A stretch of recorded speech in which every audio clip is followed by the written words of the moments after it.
Hello, my name is Ravi Vij. I'm from My Cancer Haven, and I have today with me one of the key thought leaders in the field of CAR T cells from Memorial Sloan Kettering in New York, Dr. Sham Mailankody.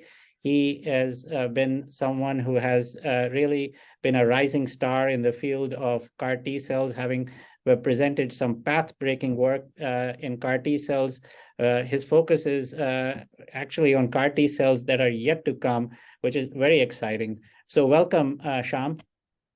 Thank you, Ravi. It's a pleasure to be here. Thank you. Thank you. So Sham, we're just going to talk a little bit about CAR T cells. So what are CAR T cells? So one of my colleagues here describes it as living therapy. So these are cells from patient's body, T cells or immune cells that are taken out of the patient's body, engineered to be able to recognize cancer cells.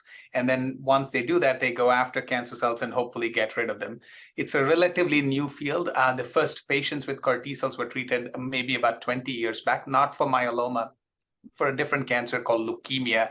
And at the time, it sounded like science fiction, to be honest. Taking cells out, engineering, putting it back in seemed a little bit far-fetched, but the initial results were quite promising. And since then, I guess there's no looking back for this field. We've had multiple approvals for leukemia, lymphoma, and now 2 different CAR T cells approved also for patients with multiple myeloma. Yeah, that's so good that you mentioned that. That was the next question I was going to pose. So we have 2, as you said, Abecma and Carvykti. And could you just tell us what these CAR T cells are and where they are used? And that will put in context what you're doing for the future of CAR T cell development. Yeah.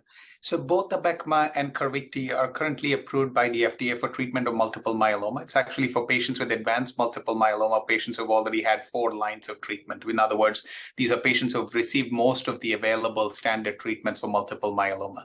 Both of these CAR T cells target a particular protein called BCMA, or B cell maturation antigen. This is a protein that's present on myeloma cells. This is what the T cells are engineered to recognize and go after. They're both quite effective. We have seen in clinical trials that both Abecma and Carvykti have responses in about 70 to 95% of patients who get these CAR T cells. Several patients have what is considered as a complete response.